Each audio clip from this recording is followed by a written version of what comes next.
What's up, guys? Welcome to Unfinished Business episode 7. I'm Taylor, joined as always by Tyler, Matt, and Corey. If you can't tell, this is our holiday edition of the podcast, so happy holidays to everyone out there.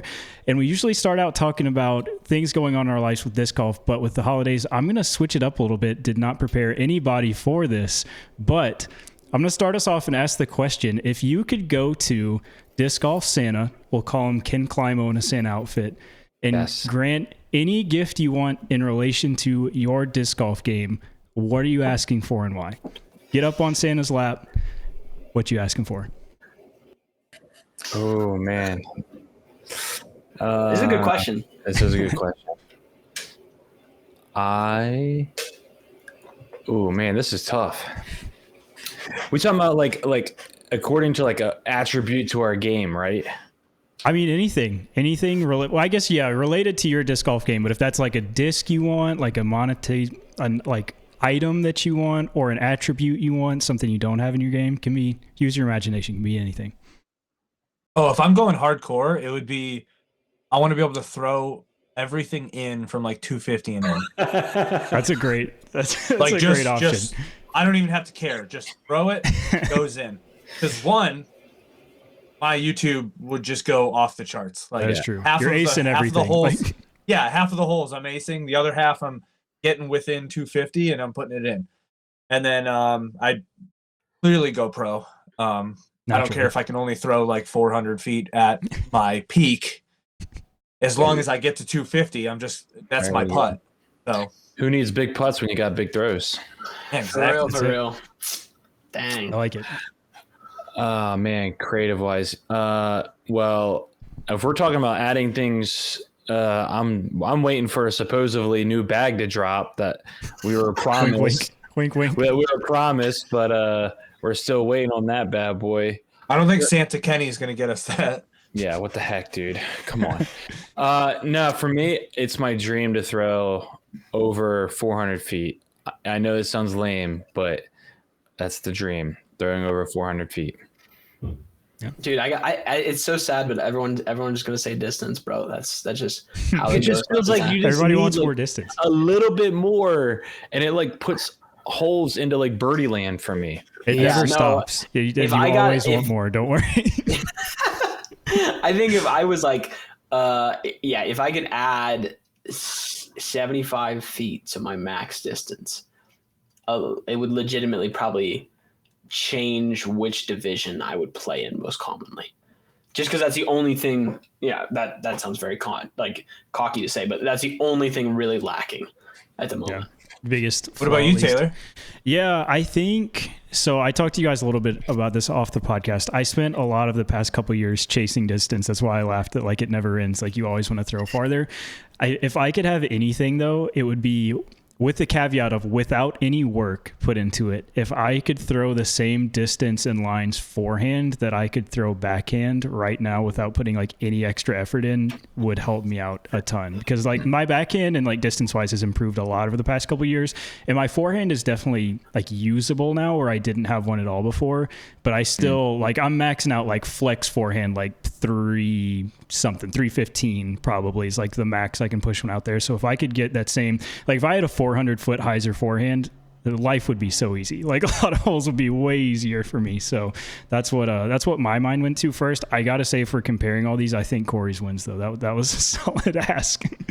Oh, easily. He's fully committed. All of ours are attainable. You know. Yeah. Corey's is attainable. Why isn't mine attainable? I mean, bro, go after it. Go chase your dream, bro. I get close as it is. I mean, the dude makes putts backwards. I mean, it's true. It is true. If you haven't seen it. I mean, if I'm going big, if I'm asking for one, I'm going to change mine. If I want one ask, I just want to play in one Pro Tour event, just one time, just to see what it feels like. Are you okay with getting just diced up? I don't care one bit. You don't care at all. Okay. Nope. What if it was? It doesn't matter what your score is, but somehow you make it to the final round. Yeah. That's all. I was going to say that. I said, as long as I don't like lead card final round. Yeah. The entire rest of the field drops. Lead card is like 26 under, 24 under, 23 under, 50 over. Yeah. Dang, 50 over. That's disrespect. Give him a little respect, bro. I don't That'd be know what entertaining course you're coverage, playing. though.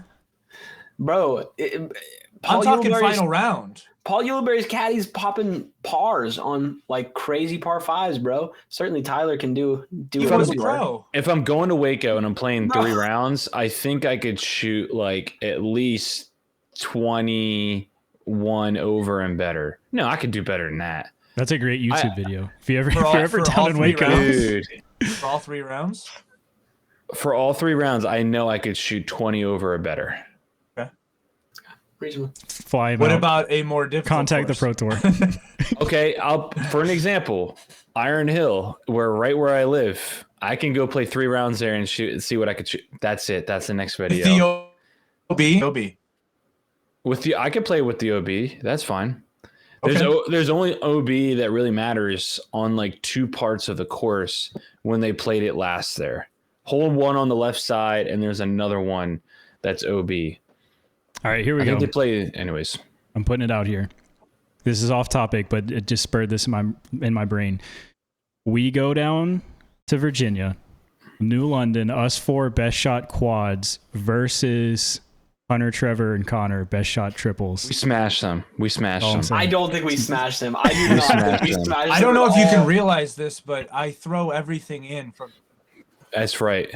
That's right. I- And I- he makes There's putts no way we backwards. lose. He Yeah. makes Okay, putts this backwards. would be hilarious, but it would be so dependent on, especially New London. I don't know. I don't think Plus, I actually have a 4 as opposed to them. Me too. Me too. It I have is. a big forehand. you guys are gonna have to clutch up. I'll clutch up on putting, but I mean, I have seen both me and all 3 of them miss 15-foot putts. That's all I'm going to say with regularity. Have you Yeah. tried turning around? I may does have to improve try that yourself. out. That should be your thing now. Like, you should just every Every 20-ish time? foot putt. No, yeah, just- putt no. backwards. Just on the last hole. Every Last time. throw, yeah, last putt.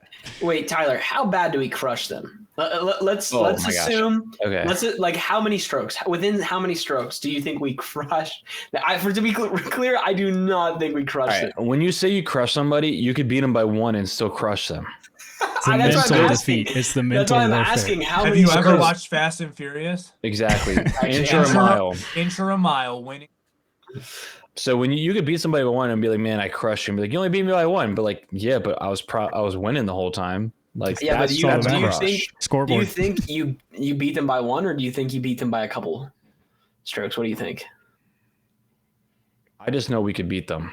I Okay. honestly, like, thinking it through, I feel like it would be decently competitive. I'm not going to make any like wild claims, but I do think it would be competitive. I think it Ima- also would be competitive, but yeah. Imagine if we like beat them by like 4 or 5 strokes at their own course. We get the channel then. That would be hilarious. Yeah, they just Sorry, give it away. Wes. sorry. Dude, nothing is sadder. Also unrelated, nothing is sadder than watching the Bogey Bros take on a team and they just start dicing them. They just start Yeah. dicing up the team like 3 holes in, and the team's just, you can Like see the other Morales team is die. gone instantly. Yeah, and they're like, we have 15 more holes of this, and they're just popping off the entire time. That's so sad every time to see. Have it. they been dicing people up? I haven't been watching as religiously as I have. It's not like they have been dicing people up, but they had like 2 of their battles over the West Coast tour that they just diced up the other team. It was so Yeah. bad. I couldn't even watch all of it. It was so They talk about that West Coast ratings, man. It's just not as good as the East I Coast, was man. good there. But I don't know. Then they did get diced up by Ultimate players though, but those guys were actually cracked. So, but it is sad when you see that happening. I would love to see what. I guess Hunter and Trevor and Connor probably wouldn't have any. So wait, hold any on. real clue on how. If us 4 are playing against them, they have to find a 4th. So We can throw is it Silas like, in. Silas is a part of it. Is It would it, be Silas. Dude, Silas has a nasty forehand sometimes though, bro. I mean, would you take Silas or Brody though? Out of the I options. don't know. Oh, I mean, Robbie. obviously You not just put Robbie in Yeah, that's there. what I spent. Robbie. Yeah, There Robbie you go. would be- There you go. I'll take Robbie. Yeah. that would be That's a harder acceptable. matchup. Yeah. Robbie. Connor's low key better than I thought he was. That's okay. Yeah. That's the thing. When you watch them play, you don't think about like how good they are, but over time, like I remember I DM'd Hunter and Trevor before I was doing anything with Foundation. I was like, "Hey, you guys are literally driving through the area. If you want to play a Bogey Bros match against me and my buddy's really good." And then I was like, then I watched more of those videos and I was like, we would have got diced. We would have got just Like my buddy is They'd be the very ones good 3 at the holes game, in. We're just like, but well, there's no scenario where they don't dice us up. So, Yeah. but no, this is an interesting matchup Tyler has proposed, but That was Taylor. Taylor proposed that. there's one extra. oh, letter Taylor in there. proposed the That's- matchup. Oh, I just Either said or. we'd smack him. Yeah. okay, all right, I reasonable. think I could take him. Oh, I believe in us. Why not us?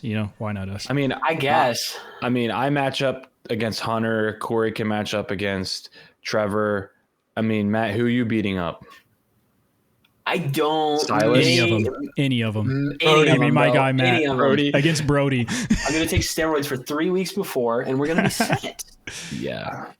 Hey, it's I not think- PDGA. Anyway, illegal. this podcast is brought to you by Foundation Discount, Like and subscribe. where we talk crap about them.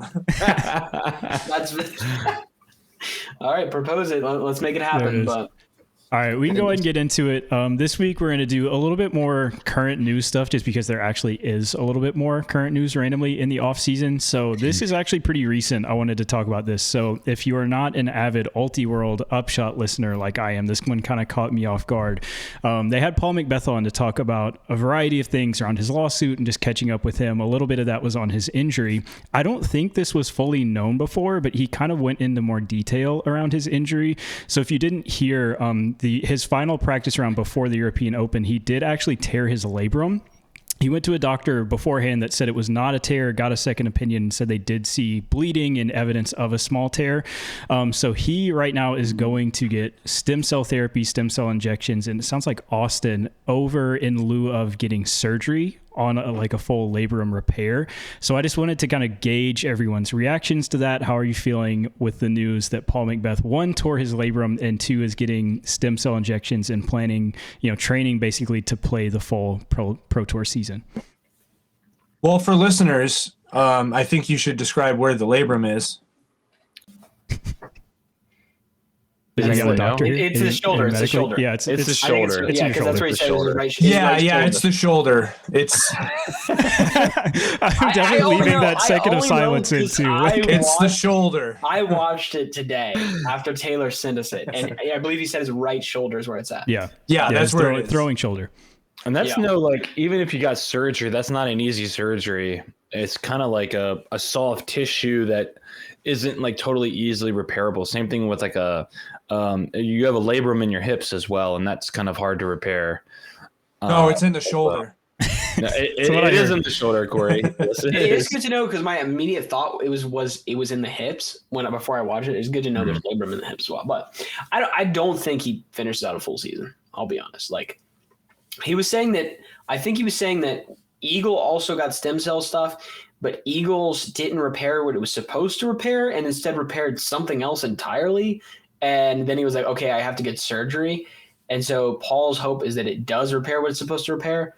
But I just Yeah, don't I will say again, I am not a doctor. I think stem cell injections are still kind of new emerging technology. So I think there is always a likelihood that one, it's kind of like almost a miracle thing. Like stem cells in general, wild. This is not a biology podcast, but there is a chance that they go and basically speed up and aid that recovery. There's also a chance that they just kind of don't take and doesn't fully heal. So I think that's what happened. Eagle was kind of trying to do everything in his power not to get surgery, and ultimately I think we saw what I kind of fear is going to happen for Paul, where he doesn't fully trust it. He goes and tries to play, eventually re-injures it, and then next year we're having the same conversation with, well, what's Paul 30 plus getting surgery on his shoulder? How is that going to affect his career moving forward?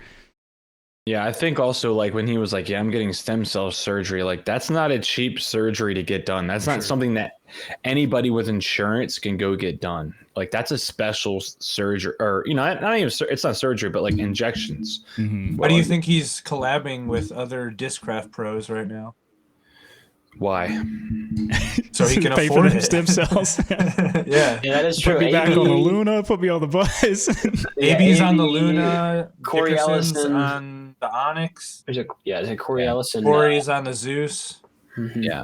I mean, Yeah. what's crazy to think is like all these guys that have been around for a while are all getting busted. Is disc golf like a sport that just like shreds your body? No.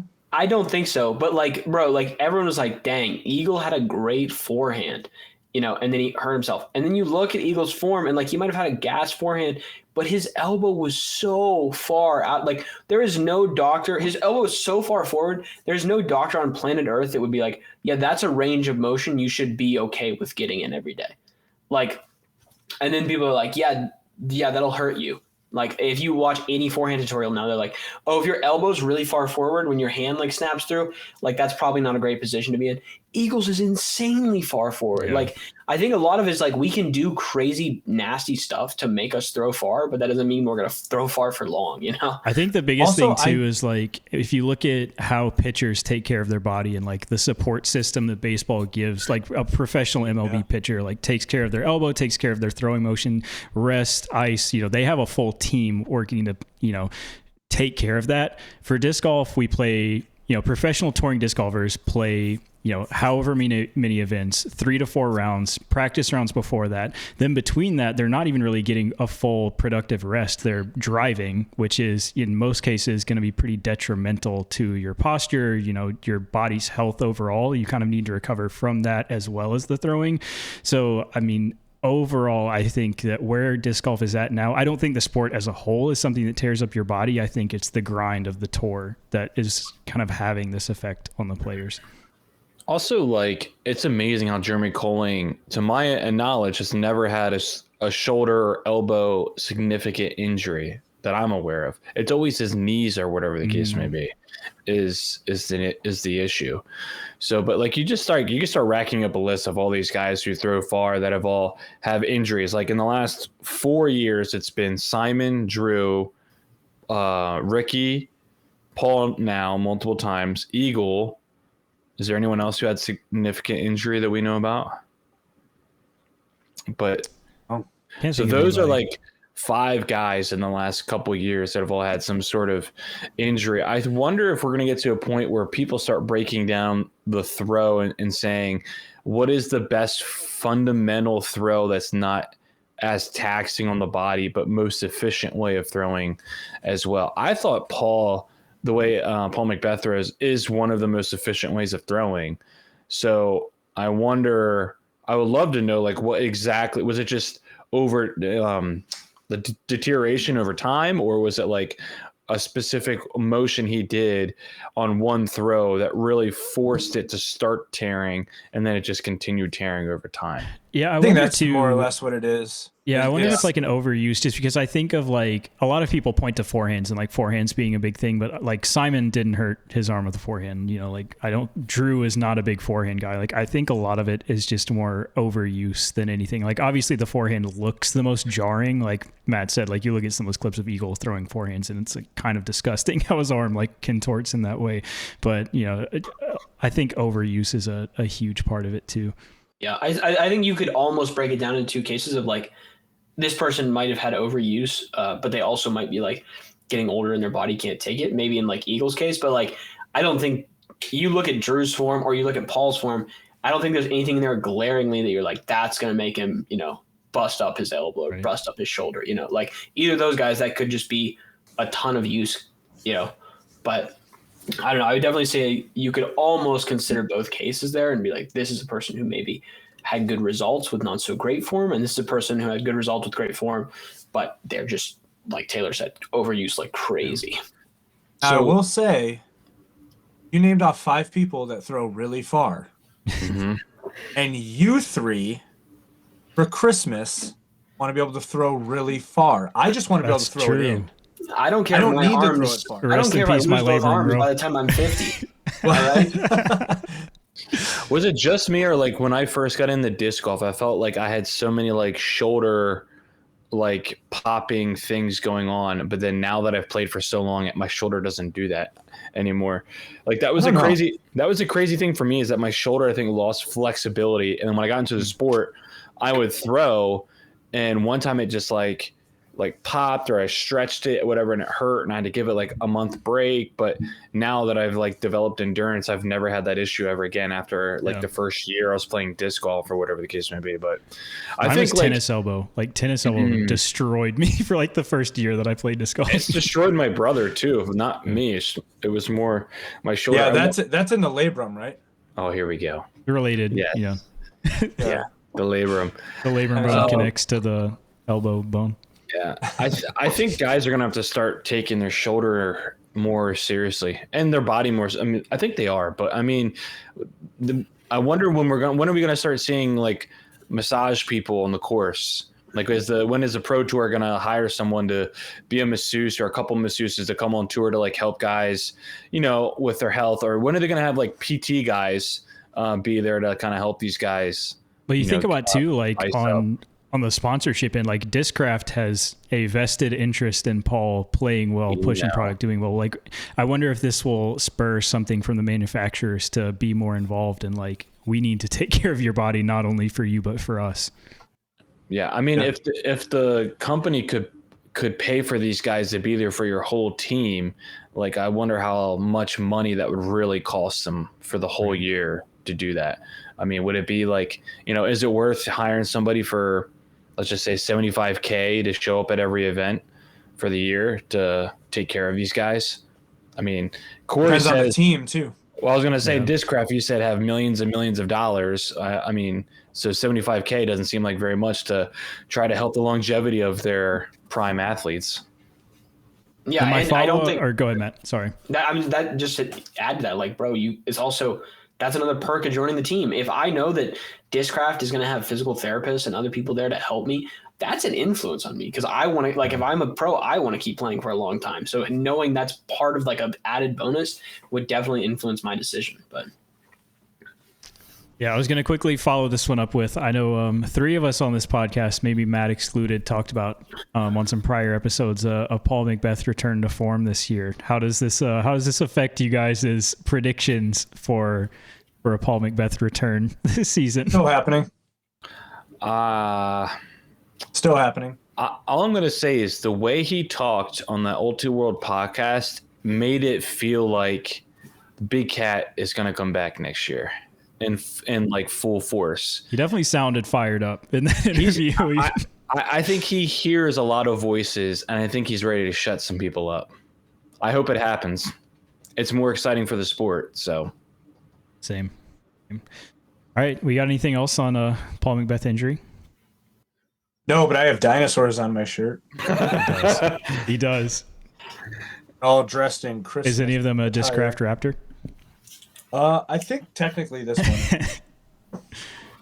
All right, we'll move on into what has, I don't know about you guys, this has dominated my Twitter or X feed every time I've logged on the past week or so. So if you haven't seen, Brody has been very fired up and passionate about this one, getting back and forth with Terry Miller has been super, super fun to pay attention to. But the topic being Kristen Tatar was voted the FPO Player of the Year, but it was not unanimous from the players' end, which has gotten a lot of controversy fired up. And I did want to include this. This is borrowed from Dust, one of our debate night friends here, but did post the exact wording because he was given a media vote. Criminal that we were not given a media vote.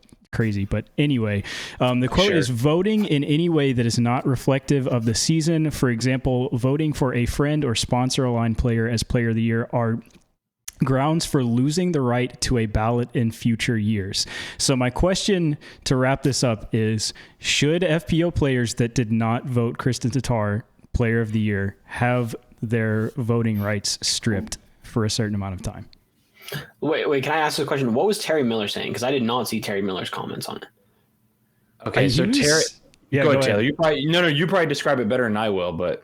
He was, I think, mostly playing the devil's advocate to Brody's wording about the topic, basically kind of just clapping back and saying, like, if I, expressed my opinion and it doesn't align with yours, I'm just a moron and shouldn't share my thoughts.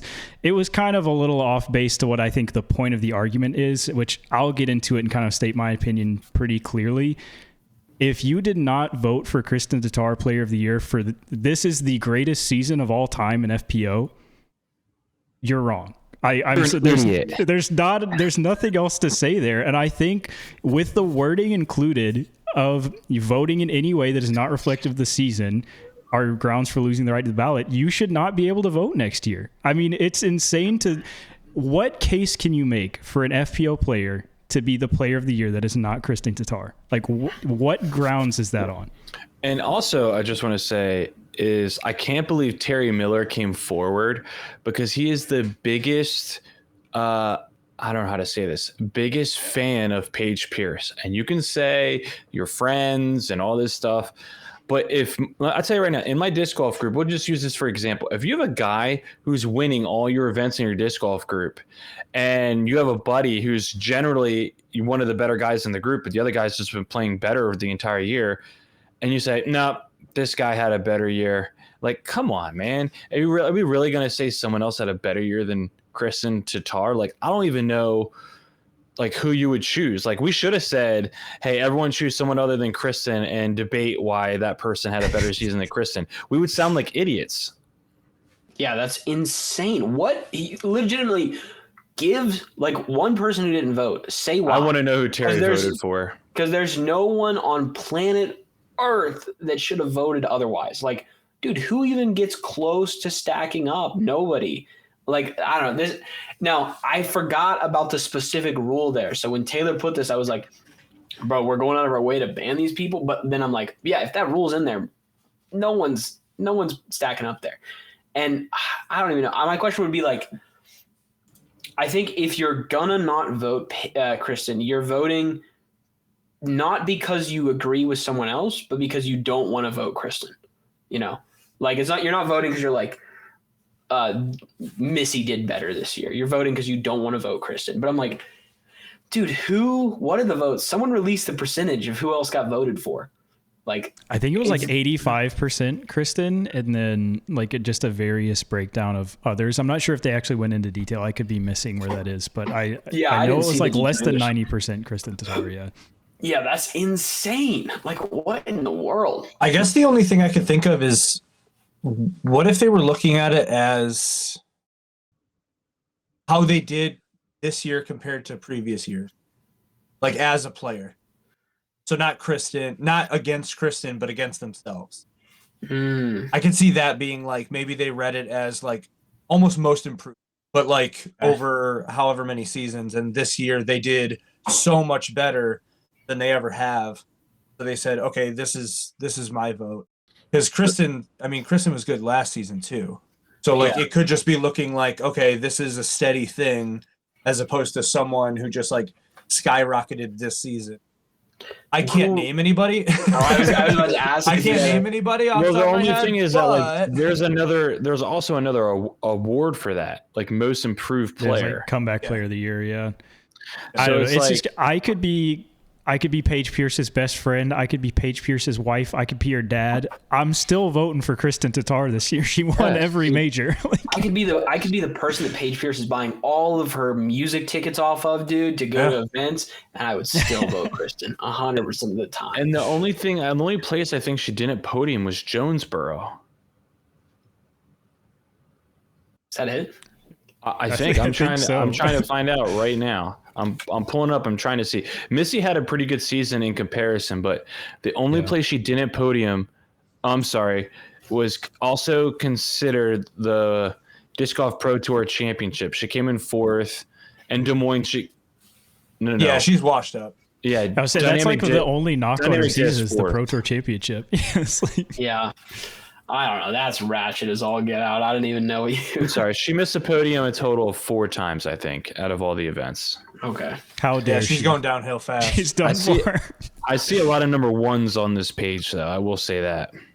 Yeah, a whole lot of number 1s. Here's the real question. Next year comes, okay, Paige Pierce is back. She's not going to music festivals anymore. She's been putting videos out of her throwing. She's locked in. I think even if Kristen has just as good of a year next year, there will still be more votes for Paige, right? Like, because I think even Tour Life was talking about like who's better, Kristen or Paige, and like this was a while ago, and like Paul was still chatting up. He was like, I think Paige, and it was like, bro, you've been in the game a while, you've been watching her do it, and you're like, I got to give some support to Paige, bro. But like even Paul was doing that a little bit. So I think if Paige came back and do that, that would take even more vote out. Just I don't even know. I'll ask this as a follow-up too. So we all kind of unanimously agree that obviously she should have been unanimous player of the year. Who in your mind has Easy. the best chance to dethrone Kristen next year and be the 2024 Player of the Year? I have a wild. I'll save mine though. I'll let somebody else go next. Do you want to go off the rip? I'll just say it. Holland Hanley. If she puts it all together and she has the game for it, and she's progressed every single year, and she practices day and night on her new personal disc golf course that she's created, she could definitely challenge. She has the length. I think the scrambling needs to get a little bit better. Sometimes when I watch her forehand upshot is really wonky, and she misses that. And her putting used to be bad in the beginning of the season, and that progressively got a lot better. And if she understands what shots to throw over OB, I think she'll be okay. My dark horse would be Kat Merch, but I like that one. But I don't know how. I don't know. I don't know what to think about Kat. I think she's awesome for the game, for the FPO side, dude. She's so fun to watch, and she's a lot of fun. I hope she's actually really working on her game as well. I think she is. She has to be. The emotion she poured out after she won last year was incredible, dude. I loved every second of it. So I think Kat Merch is my dark horse, but I would say Holland Hanley. Yeah, I was in the same boat. I was going to say Holland as well. So I think Kat's going to be up there, but I don't think she's going to be the one that's like pushing. Yeah, I agree. I really want to see a full season from Cyanide. Yeah. I'm curious what she could do if they basically said, like, don't worry about like money, travel, we got you, just go for it. I want to see what she could do, because she has a really good form as well. And I think if she plays to her advantage, then there's a chance she could take some wins against Kristen. I've got a dark horse, more of like one I would love to see, but it probably won't be Owen Scoggins is what I was going to say, but Brody's up there for sure. Brody in a wig. I don't know why I love watching Owen Scoggins play and just make random like putts that flutter and look terrible that just go in from like 60 feet is like so sick. I'm going to like crucify myself on this. I think that Katrina Allen is going to have a sick season next year. I don't know why. I just have this feeling. So like it was always missing 5-foot putts, right? Was the downfall of Katrina Allen. Last year at the All-Star Challenge, she was banging putts. Like she was making everything. And then she had a good start to the season. Somewhere along the way, like she went to Europe and just her spirit died or something. I don't know what actually happened, but if she can like channel that same putting and get back to being like, she's always been one of the best throwers of the disc in FPO. I think that, get her mind back right, get her putt going. I think she could have a really good year. Is she still going to be with DGA? I hope so. I don't know. Haven't heard the details yet. I've heard it. She's up for renewal, isn't she? Yeah. Her contract's up. Yeah, we discussed it completely. It would be absolutely hilarious. She comes back after that crazy, like, just crazy into the season, and she just comes back, just goes on demon time, full villain of disc golf, and just goes. She got to wild. turn her social media back off, turn the Instagram back off, and just put in the work. I'll be honest with you. Hunter, reblock Hunter. Yeah.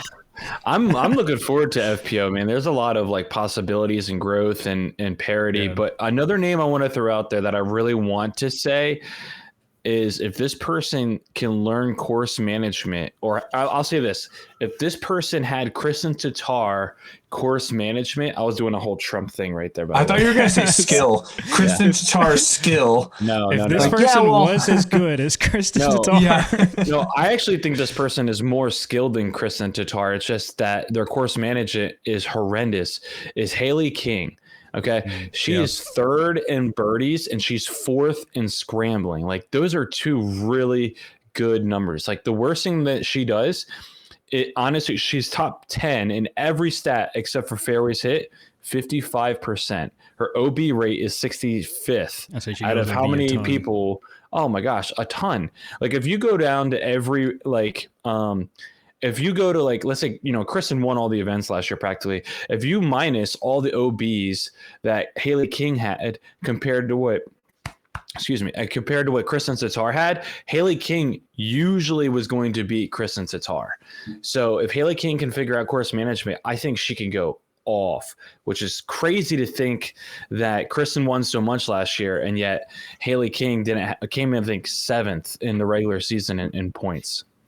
She was also battling an injury as well, but I think she's crazy talented. I wonder if it's almost like a mental battle too. I know we've kind of talked about this like on and off. We're like talking about your doubles matches, Tyler. Like Kristen Tatar just does not make mistakes, like ever. Like you think you're gonna get a stroke in Kristen Tatar and you never do. Like she does not give strokes away. I almost wonder if that like it's almost like a suffocating mental effect for the rest of FPO too, where like they know like I'm gonna have to do some crazy stuff to make up strokes if I get behind. Yeah. I agree. I'm trying to go back and just choose like a tournament and compare her OBs to Kristen.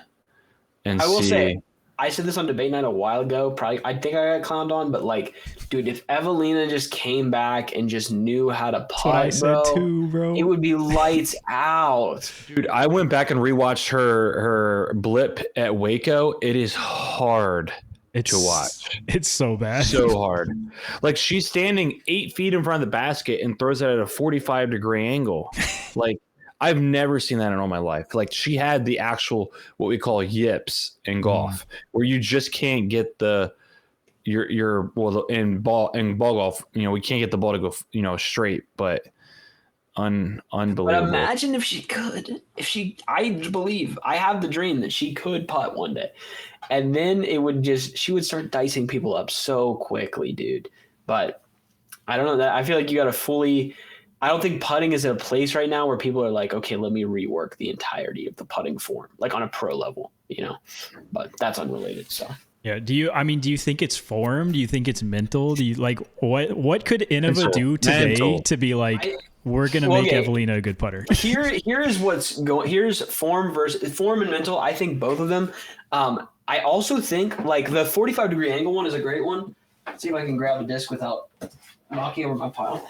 Like the only scenario where a putt is coming out so far left or right is that this is happening. You're hooking your finger under the rim or something.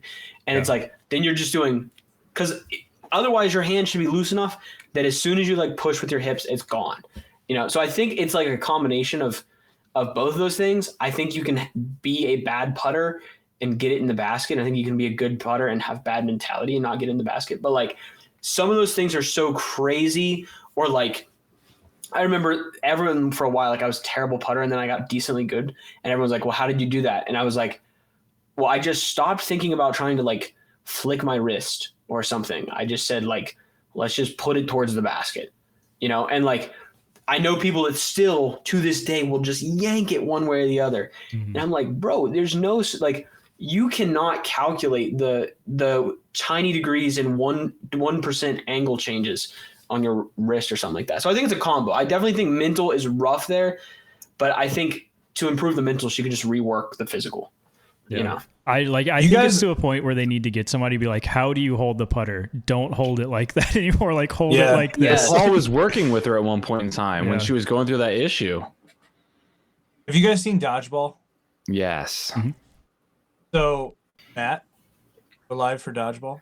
What, you mean the movie? Yeah. Yeah, I've seen the movie. I don't know if I was alive for the movie, but I've seen it.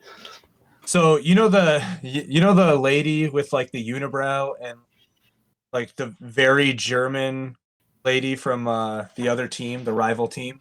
Mm-hmm. I don't know how this would actually come out and be a storyline, but I want someone like that to be like to show up, and Kristen is like scared because she grew up with the girl. And then the girl moved this hidden villain to another country in Europe, and then comes back and is like, "Remember me, Kristen?" And then like is just like the kryptonite of Kristen. I think that would be. We should probably make a movie. You know what? No. Do that. That sounds more of like the Talladega Nights plot where the racer comes over. But I'm just picturing that girl from Dodgeball, like that kind of. Translating this into a real question. Do you think there is a higher likelihood of a current known FPO player just starting to just whip Kristen, like just comes out of nowhere, goes demon time in the off season and comes through? Or is it higher likelihood that just someone we don't even know about yet, like some random person some athlete finds disc golf, comes through, hones their skills, and is like the new best? Which is more likely? There is that girl Eliza, right? You know what I'm talking about? I feel like I know what you're talking about. The girl that throws like 500 feet, who did really well at USDGC. Mm-hmm. Yeah. I mean, everyone's been talking about her. That's true. How old is she? I have no idea. I think she's like 16 or 17. Yeah, I was going to say, I thought she was 16 or 17. I didn't know her by her name, but once Tyler started talking about where she was at. I don't think it's Eliza, but it's something like that. Yeah. I honestly think that Holland Hanley has the best chance within the group just because she's like very physical. She can throw the disc, all that. And like if she just gets better at some other stuff, I think she has the best chance there. But I don't know. Other than that, like it was like next on the list, like maybe Sai, like Corey was talking about. The Paige disrespect. Bro, I don't think it. Oh, we don't know. We don't know, but I don't think it matters. Oh, she just had a post recently about. That's kind of spicy, I feel like. Well, I'm just saying, like, okay, in this, we've seen Paige, and Paige played very well for her play style, but we also saw, like, all through this year where it was like, now that we saw the things that Kristen could do, the issues in Paige's game become glaringly obvious. Yeah, I think Paige is like a long-standing, like exactly what we just said about Haley King. Like I feel like I've been hearing that about Paige since like Paige has been dominant, and still people are like, if she would just stop throwing OB so much and just like play golf a little bit more, like she would be insane. And then finally somebody like came along that rivaled her skill, that does play golf and like has the course management that has just never clicked for Paige for some reason. Yeah. So I'm looking at, sorry, Corey, real quick. I'm looking at the DGLO's standings for the FPO. The only reason why Owen Scoggins won is because everyone else threw OB more than her, because she only went OB 5 times and she shot 25 under. And so Haley King went OB 24 times and 19 more times, and Haley King shot 6 under. So if you give 6 under plus 19 strokes to equivalent the same amount of times Owen went OB, she would have shot 25 under, which is exactly what Owen shot. Yeah. So OB is holding back any FPO player. I think that's like any FPO player that figures out course management, they have a chance against Kristen. Yeah. Plus, I mean, DGLO is horrendous without the OB. Putting OB there is just death. Yeah. What I was going to ask is, going back to when Paige was at her peak, could you think of anybody that you could say like, oh, next season they could take her down? I feel like it was always Kat. Like if we like then. Yeah, I do always feel like it was Kat at that point, but anybody else, or was it just Kat? Because I'm thinking like we're looking at Kristen and we're going, maybe there's someone like in the future that doesn't even play yet that could like take her down. But like back then, that was where Paige was, and I feel like we could think of at least 2 or 3 people that could like compete with her at the time. Well, let me ask you guys this question. I know we're asking a lot of randomness questions real quick, but like you guys have been around for a long time. What was the jump with Kristen Sitar's game in the last couple of years that made her finally surpass Paige? Like, what was it? Forehand. I'll say her forehand popped up and got a lot better. I genuinely think it's her course management. Like that's what she had. Like that trumps everybody else in FPO right now. And I also think too, like thinking of like, we're kind of in this state where it's like, oh, what if some random person like comes out of nowhere? I feel like that says a lot more about like the FPO field right now than anything. Like, I feel like when I think of the FPO field, it is just as likely that some just athletic person comes into the sport and just like learns how to play disc golf really quickly. That's what Holland Hanley did. Yeah, just because the FPO field's so small still, that like there's that chance that some freak athlete comes in and just like, all right, I'm just gonna beat everybody at disc golf now. I think she's legit since November has played 3 full years of disc golf, and that's it. Yeah. Yeah. I think she started playing November of 2020.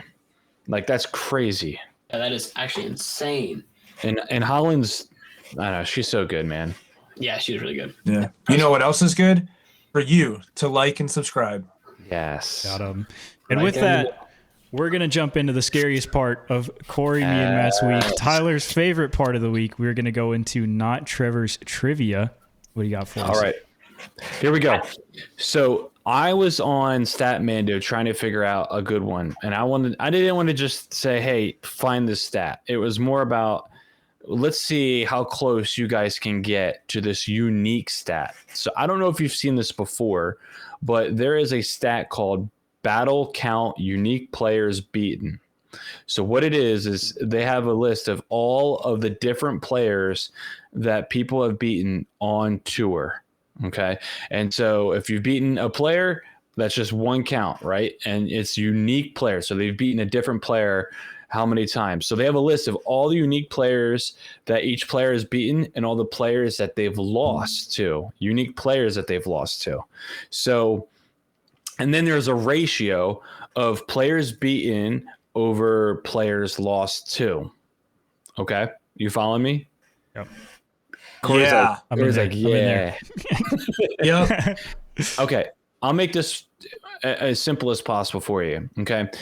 I have a ranking 1 through 15 of the top 15 players, FPO and MPO, of all time. And I will go ahead and give you a hint and say this. There are 1, 2, 3.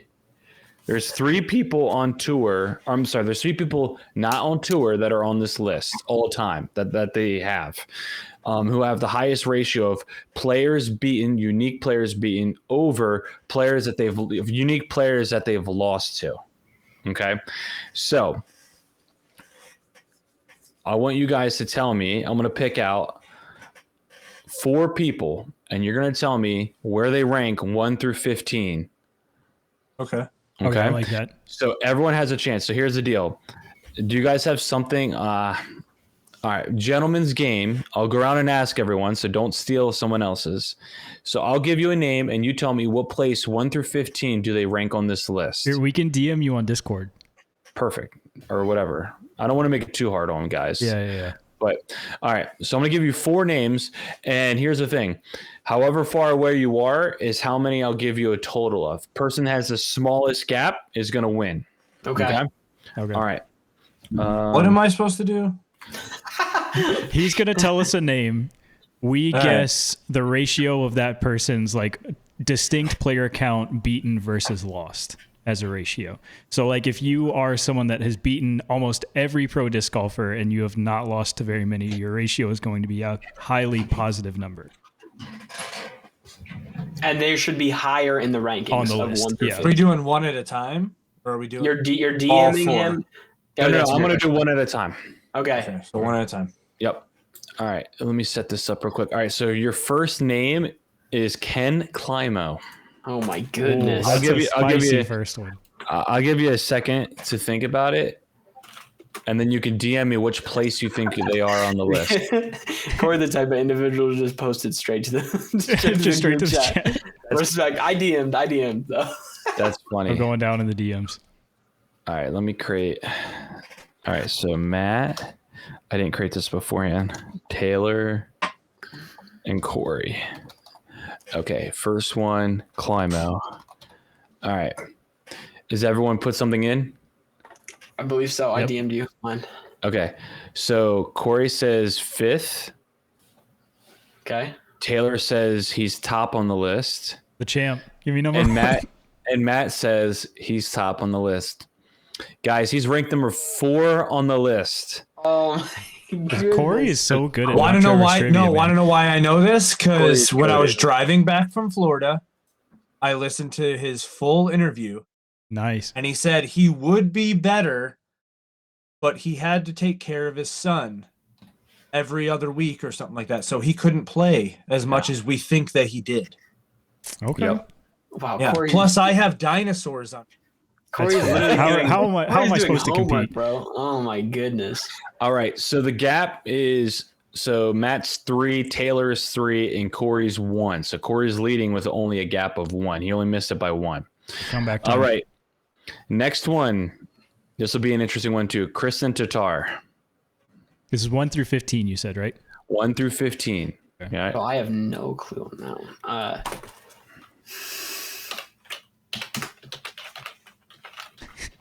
Dude, like typing key. Let me know when you guys DM him. I've DM'd. That's what I was gonna guess, Corey. So we'll see. I think we're all lost in the sauce, though. All right. So Corey I says like the 5. strategy, Corey. Corey says 5 again, a ranked 5th. Matt says 7th. And oh shoot, I lost Taylor's. Taylor says 12.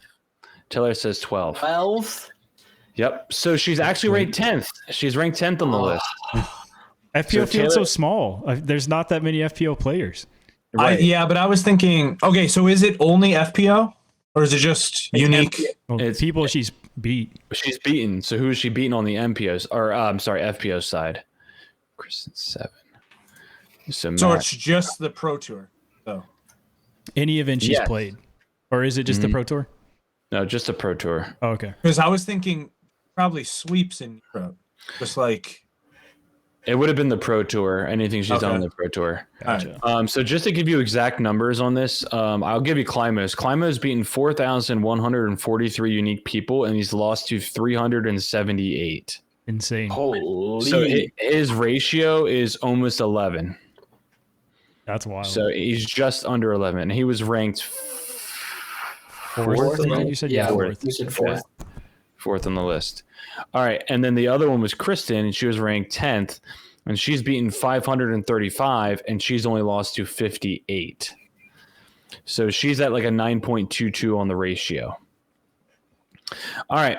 So just to give you the update, so Taylor is at 5, Matt's at 6, and Corey's at 6. So it's very close. You want the lowest number possible. All right, here is the next one. All right. Chris Dickerson. Oh, I have no clue at The all. Limestone Laser himself, Tennessee guy. Shout out. Who freaking what's his name? Dustin gave him that nickname, huh? Or that is his nickname or whatever. He called him the Limestone. I feel like Chris Dickerson has like 18 nicknames. yeah, Robot Chicken. Mm-hmm. I legitimately have no clue here.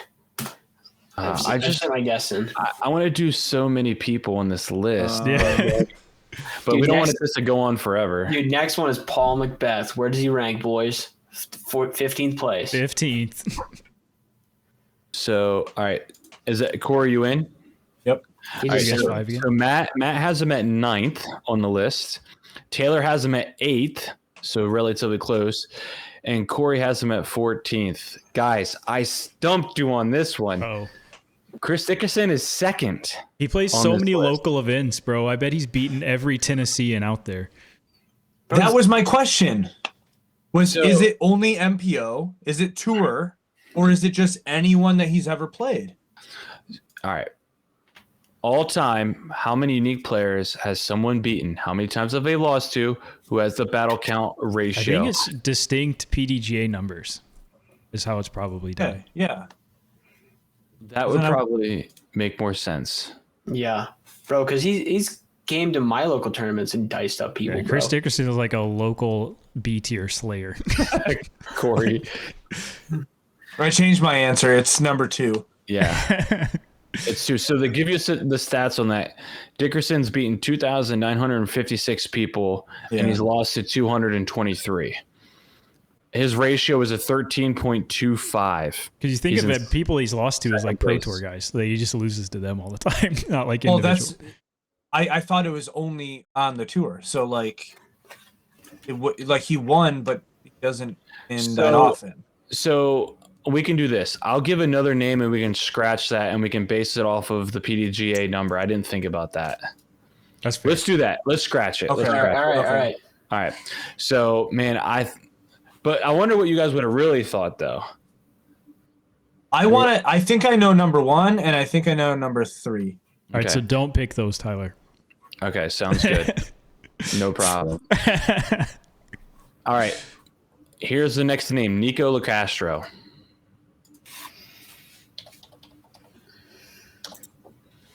So these are unique players. So yeah, it must be PDGA numbers. I should have thought about that. Dude, ain't got no clue how to spell that boy's name. Oh, I better figure out what place he's in. I sent it to you. I got That's the exact one. You got me next one. Taylor's still thinking, isn't he? I'm still thinking. That's fine. I'm between That's two fine. numbers. I sent it.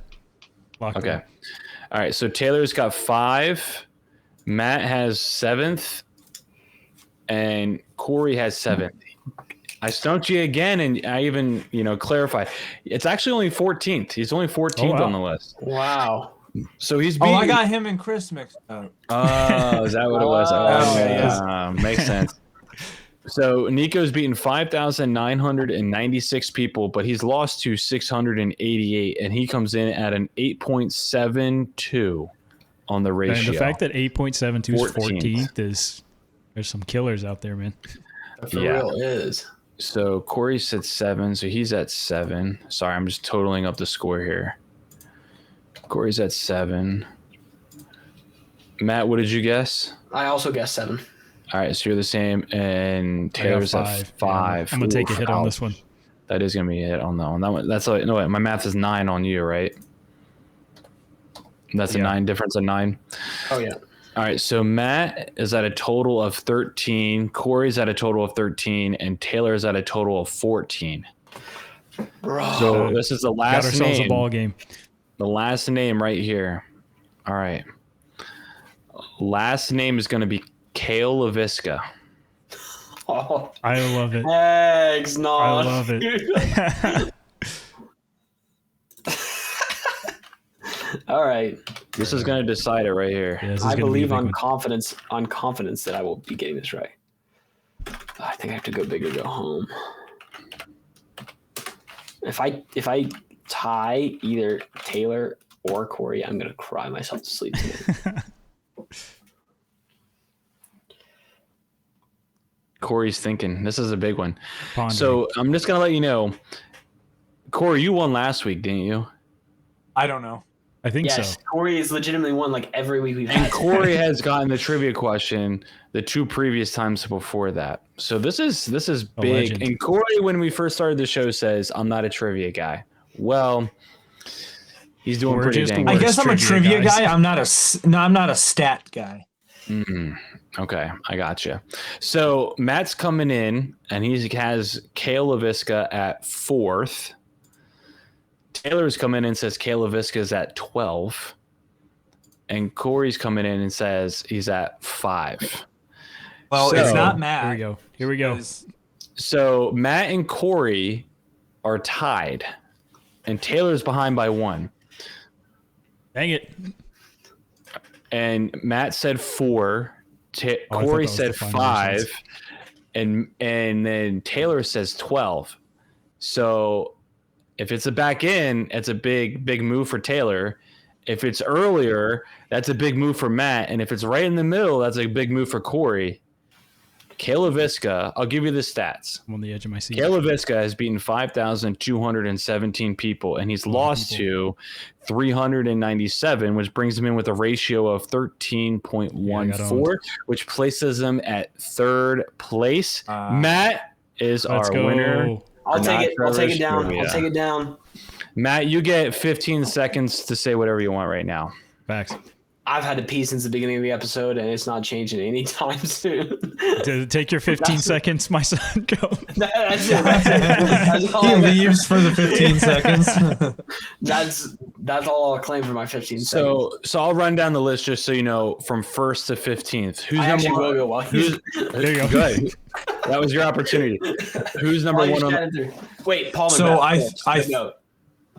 What do we think?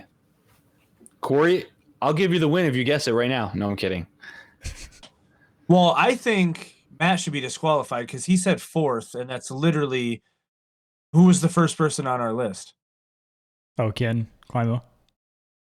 Yeah, wasn't he 4th? Ken is fourth. Yes. So he guessed a So number. he literally That was already guessed taken, Ken's yeah. number. Disqualified. Oh, he did. Yeah, see? I think so. Originally, I thought third was going to be Yuli. He's not on the list. He's not on the list. No, it's a shocker, actually. It's probably because he's lost to too many people. Yeah. Yeah. I have the actual big list in front of me as well. I shorten it to 15. Are there any like older players? Yeah, so I the feel like old Greg guys. Barsby's up there somewhere, right? Mm-mm. Oh, interesting. Nate Doss is top 15. He is, where is he? He's 15, 14, 13, 12. He's 12th. So is there someone relatively now as first place? Paul McBeth. Oh, it is Paul McBeth? Yeah. Yeah. And it's like, in relative to the number, to this gapping between these people, it's not close. Like he is beating Chris Dickerson by 0.6. And everyone is relatively within like 0.1 or 0.2 of each other. So that's a pretty big gap. I think he has Nico though has beaten the most unique players. Who was the guy sorry. that was on? Real quick though, the guy who's beaten the most unique players of all time is Paul Uleberry. I actually feel like I knew that. That's why I thought he But was going to be up there. he's lost to 919 people. So his ratio is a 6.8. So that puts him a little bit further down. So if it wasn't the ratio, it was just raw numbers. So when Who was the older pro that was interviewed by Brody on the Tour Life that wins like he has the most wins, most first places or most? Oh, I have no like idea. Barry Schultz or something? Oh, him? I don't know if it was Barry Schultz or if it was someone else. I have no idea. Dave Felberg? He went. I don't think he was on the show. Like Brian Schweberger, maybe? I know he has. Schwebby. Yeah, he's got a lot of wins. I thought maybe Schwebby was. I don't see him on the list. So if we're talking about players beaten, it goes Uleberry, LeCastro, Felberg, McBeth, Barsby, Avery Jenkins, Jeremy Colling, Kale LaVisca, Ricky Wysocki, Steve Rico, Philo, Steve Brinster, Garrett Gerthy, Matt Oram, and those are just like the top. Matteo was one that came to my mind too. Shoestrick's down there. He was like two names next. But if we're going off of ratio, here was the orders: Paul McBeth, Chris Dickerson, Kale LaVisca, Ken Climo, Ricky Wysocki, Calvin Heimberg, Gannon Burr, then Nate Sexton, which is kind of shocking. It's kind of surprising, yeah. Yeah.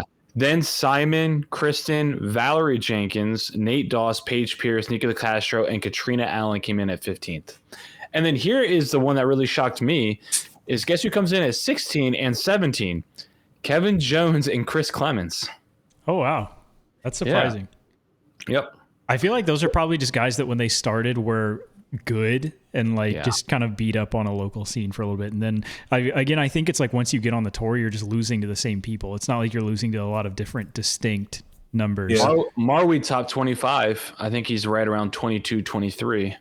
He plays a lot of Michigan. Oh my gosh. Even Fish is like up there too in the ratio. But Fish plays a lot of C tiers and beats everyone. Fish is from around here and he beats everybody around here when he comes home. So like players. Oh, we should do players lost too. Oh my gosh, Barsby is second on that list.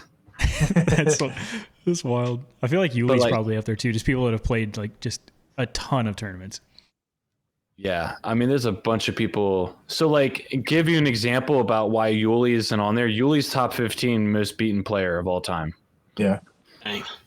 So that's what I got tonight. Sorry, I gotta do a better job of cleaning this up with the specific. That was a fun one though. I like the the format. It's okay. Sometimes I don't want to win. I like the format one where I'm not panicked about finding a name and I'm instead panicked about finding a position, which is it was a fun little variation. All I know is W. So all I could think about was what we're about to do next because I'm totally excited about it. Yeah, I'm excited about this one. So we are going to get back into a snake draft to wrap this one up. So what we are going to do is we are going to try to create the best disc golfer that we can. And we're going to put these out in a poll, probably see who created the best one. But we are going to do a snake draft of 4 different categories of disc golfers. So we've got backhand, forehand, putting, and mental game. Obviously, once you pick a player, they cannot be picked again. And I think we're just going to do all MPO. I think I'm going to limit it to MPO. And then I will just do a random number generator real quick, 1 to 4 in the order of my screen. I'll keep a spreadsheet of everyone that we picked too. The only thing I could think of is like going really bad with like Paul's labrum, Eagle's elbow, Paige's ankle, Hewley's knee. Yeah. All right, so random number generator in order of my screen. We've got Matt first, me second, Corey third, and Tyler last, which can be kind of good though because you get 2 picks at the turn, so it could be kind of a low-key W. But I'm going to say too that you can pick your category. You can pick whatever category you want to take for the players. So Matt with first pick, you can pick any player. You decide what category you want to throw them in. I think we've got Tyler taking notes. So let's kick this thing off. Bro, first pick, there's only one option. If you guys weren't planning on picking this one, bro, Paul McBeth for mental, bro. How in the world is not on the list? I feel like you gotta be putting that down. Taylor, you're next then, right? I am next. I'm thinking. So I have one that I wanted. I don't think it's worth a first pick because I think this one could kind of slide to second. So I'm going to save that one. I am going to take... Matt, you screwed up, by the way, and I'll tell you why when it comes back to my turn. There's another potential one I could take it for, but I agree with the statement. I'm going to take... This could be a little out there. I'm going to take James Conrad's backhand. Ooh. If we're talking about a guy that won a major with just one shot shape, and I can fill in the rest as I see fit, I'm going to take that Twice backhand. or it's luck. Twice or it's luck. There you go. Can you imagine? Like, they need to do a segment where he goes back there and tries to. That would be a great video for him. He needs to go back there and try to recreate it. They have a T-pad there now, right? Yeah. Is it a T-pad right there? It's a T-pad. I know a guy who used to live there. Oh my gosh, I got to go to Ogden now. Yeah. No, the courses. The Pro Tour's got to go back, man. The Pro Tour's got to go back. All right, Corey, you have your pick now. Yeah. Okay, what did you say the third category? You said backhand? Backhand, forehand, putting, and mental game. And mental for reference, / course management. Yeah, mental / course management. Yeah. Everything to do with your brain. That you want to throw in there. Shoot. I'm gonna go putting Marweed. That's the one I wanted to first pick. Man, I thought that one was gonna slide a little bit. I feel like there was a couple options for putting, so I wasn't sure about that. No, I knew Corey gotta was stand Marweed. with the statistics. Corey, the stats guy. Yeah, Corey loves Marweed, bro. So yeah, he's Michigan, man. Yeah, I don't disagree with the pick. Great pick. It was on my list too, but so peanut boy. I've got back to back, and I feel like if I'm thinking about the same shot for James Conrad, where I need somebody to throw it in the basket on a backhand to win the tournament, it's got to be none other than the ace master himself. I'm going to take Simon's backhand next. Yeah, I love that. He's on my list. I feel like he's got the best backhand. I'm going to live and die by that. So now, oh man, I was really deciding this one. I feel like there's a couple good putters out there, so I'm going to leave putting open. Oh man, the mental and the forehand. I think. Oh man, I'm trying to think real quick. Man. I mean, there's a lot of good putters too, though. All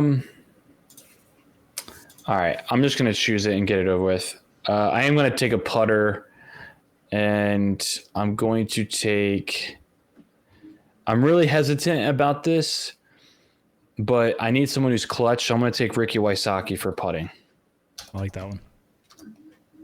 All right, makes sense. Which is, I don't like that, but I mean, he's made too many big putts in his career. I have to take that's true. Yeah, that's true. All right, so then it's back to Corey. Oh, it's me? Okay. Pick.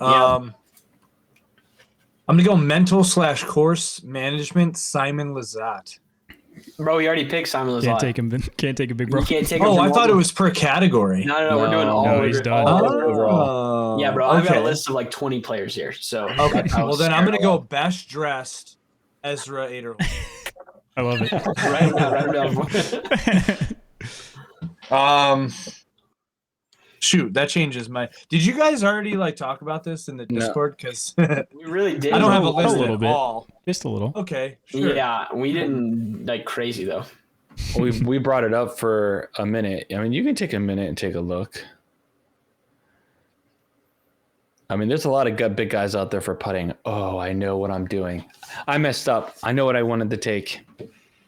Corey, don't take him. Corey Okay. already has a putter though, so you're good on the Yeah, I putting have side. a putter. Like, I have Tyler a also putter. has a putter. I have a putter too, but I'm thinking of another spot that I should have Gotcha, filled gotcha. that I forgot, and I knew. I'm gonna go forehand. Aaron Gossage. Dang it! That's what I was gonna That's talk what about. I was gonna take too. That's what I was gonna take, and I forgot about him. Come on, man. You're not taking. Yeah. Yeah, I He's should have taking actually all- known that. He's taking all his homeboys. Dang it. Yeah. I Alright. love it.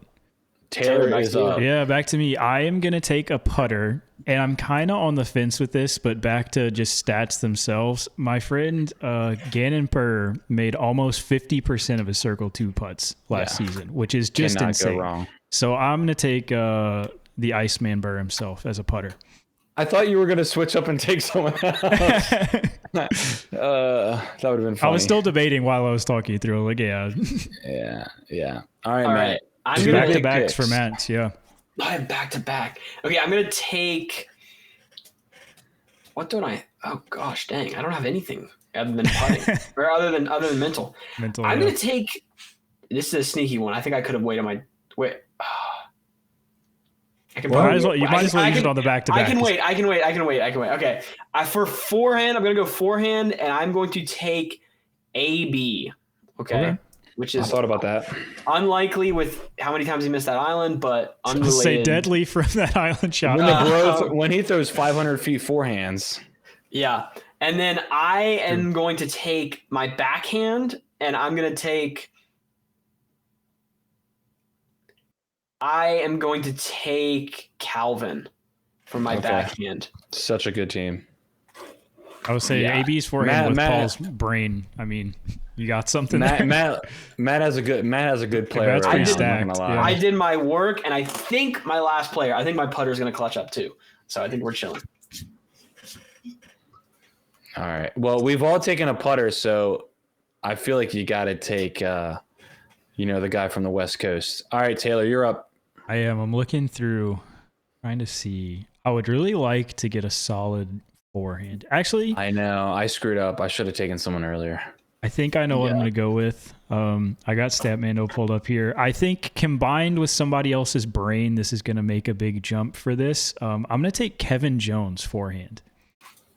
I thought about that. Kevin Jones has a low-key nasty forehand. Yes, I agree. He does. He takes like that. What is it? F5, and he knows how to flip it I'll up. say in he's the got a woods, really good too. hyzer flip Dude. forehand that I feel like not a lot of people have. He tore Ogden up with that forehand. Mm. All right, Corey, you got a backhand and a mental/course management guy to still fill. All right, I'm gonna go course management. Ricky Wysocki. You Bro, can. He's already already taken. gone, bro. When? I took him for putting. Oh my god. He's literally taking my whole team. It's like, here's what Tyler's player. It's robbing me. All right. I feel like the last time we did a draft, Corey did this too, which is just the best. Or he's going to take I the don't mental remember you game of saying Rick- Nico LaCastro. Yeah. Let's go. Go backhand. Corey Ellis. Wow. Okay. We were talking about the island shot. He was clutch with that zone. Any rhyme or reason for that one? I have dinosaurs on my. No, he's just. I feel like he's got a good one. He's got the craziest like no run up throw, Yeah. and he still throws it like Dude generates a 500. lot of power out of nowhere. Yeah, and then also I feel like he's got a lot of control when it comes to his backhand. I gotcha. Yeah. I think that's reasonable. All right. So I've got 2 picks, and I still got to pick a forehand, and I have to pick a mental. I'm going to go with the mental right now, I think. Let me just double check what I want to do. I will say, depending on Tyler's picks here, he could also have a very nasty player as far as getting people's votes. I think Taylor has a low-key sneaky one, but you can't put Simon on the list. You got a popularity lineup for sure, I feel like. So I'm going to take – I never would have thought I was going to do this, but for mentals, I'm taking Isaac Robinson because two-time major, I feel like he knows how to get it done. Yeah, bro knows how to win. Absolutely. Yeah, I feel like when he gets a lead, he doesn't let it go either. I almost went I won't say it. I'll say it at the very end, but I almost went another guy for a different reason. So now I got to fill a forehand, man. This is like difficult. A forehand player. I'm definitely not taking Jeremy Colling. Sorry, bro. There's really not too many big forehand guys left. Yeah, that was my shortest list by far. I know. That's why I honestly, like, if Gannon was still around, I was going to take Gannon's. It's hard for those guys that are good at, like, everything. It's like, how can I also optimize, like, this player within this? I will say, it to me, I know he's hurt. Kind of Criminal Eagle is still up here for a forehand. I know, but he's still available. He's still available for putting, too. So I could really wreck Matt's day and take Eagle's forehand right now just for the fun of it. Eagle's not even on my list for putting. Yeah, okay. I've got other stuff on my list. He was world champion putting guy. All right, so sorry. I won't leave the suspense anymore. It's weird because he's left-handed, but my forehand guy has got to be Chris Clemens. I love that. Got a banger forehand. Yep. And he's moving brands this year, right? Supposedly. Facts. It's not announced, but I'm announcing it. Chris Clemens is out of there. Yeah. Corey, what are you doing? I saw that move. You need Corey has a mental guy. What is he gonna? I don't know anything. Corey just leaked it. I don't know anything. He leaked it. I saw it. No. All right. So Corey is starting his own disc golf company. You heard it here first. Corey is just desperately searching through the. Corey's like trying to rewind the podcast. Like, who's been chosen already? That's what he's trying to figure out. I wanted to make a joke, but it. So Corey's got to choose a mental. His own. You know what? I'm gonna go course management and mental. Kale LaVisca. That's who I was gonna say. That's who I was gonna take. Yeah. Yeah, but I was gonna say Matty O because he finally won this year, but before that he was just like, in it to win it, and it never did. So I like Kale. That's a good one. I almost chose him, but I was like, I want to take like a proven world champion. So Taylor, your last pick. Taylor's got a mental. Yeah, I got a brain, and I'm gonna go. I would really like to stick with like the a guy that's been there, done that sort of thing. But I'm gonna go with a guy that has done everything in disc golf and may not be the most successful. But if you give him physical gifts of the other guys, I think this is a guy that will succeed, and that is Paul Ulibarri. Okay, I like that a lot. That's a good one. Mm-hmm. And that's for best dressed. Yes, best caddy. Yeah. All right, I'm gonna go for my last pick here is putting. Yep. And I'm gonna choose a little bit of, in my opinion, a little bit of one that obviously no one picked. I'm gonna go with James Proctor for putting. Already typed it in. I really like that. That's such a, okay. To be clear, 90% C1, and he's got AB's forehand, and he's got Calvin's backhand, and then he still has 36% C2. Yeah. If he even needs to use it, bro, that's such a clutch up there. But yeah, James is definitely it. So Matt has one of the most wild players I've ever seen put together in my entire life. Matt's guy is scary, bro. Yeah. Matt has Calvin's backhand, who was arguably the best backhand thrower last year. AB's forehand distance, or just forehand in general. But if you take his forehand from hole 16 at Euro Open, good luck. Then you got Paul. He's got Paul's brain, though. That doesn't even work. Paul was on the card. bag. Exactly. Paul's brain was there. Yeah. If Paul had the ability to smack him in the face during those throws, then he would have, So Matt's got Proctor at putting and McBeth's course management and mentals. Taylor's got James Conrad backhand, Kevin Jones forehand, Gannon Burr's putting, and Yuli's mental. Corey's got Corey Ellis backhand, Aaron Gossage forehand, a bomber. I think that's the best forehand in the game. Yeah, he was on the list. Marweed putting, best putter in the game, multiple years, and Kale LaVisca's mental. Plus, he dresses like Ezra Aderhold, and he putts with the 2022 Putter of the Year, the Birdie Marvel. There it is. Can you imagine if he actually did, though? And so then I've got Simon backhand, Chris Clemens forehand, Ricky putting, and Isaac on the mental. So I win. Solid lineups. Yeah, I'm scared. I'm scared of Matt, though. Honestly, just we'll be putting that on the socials out there and see what people think. Steal the socials because I've just picked, other than James Proctor. I mean, even if people like James Proctor, that might not stick out in their head off the bat.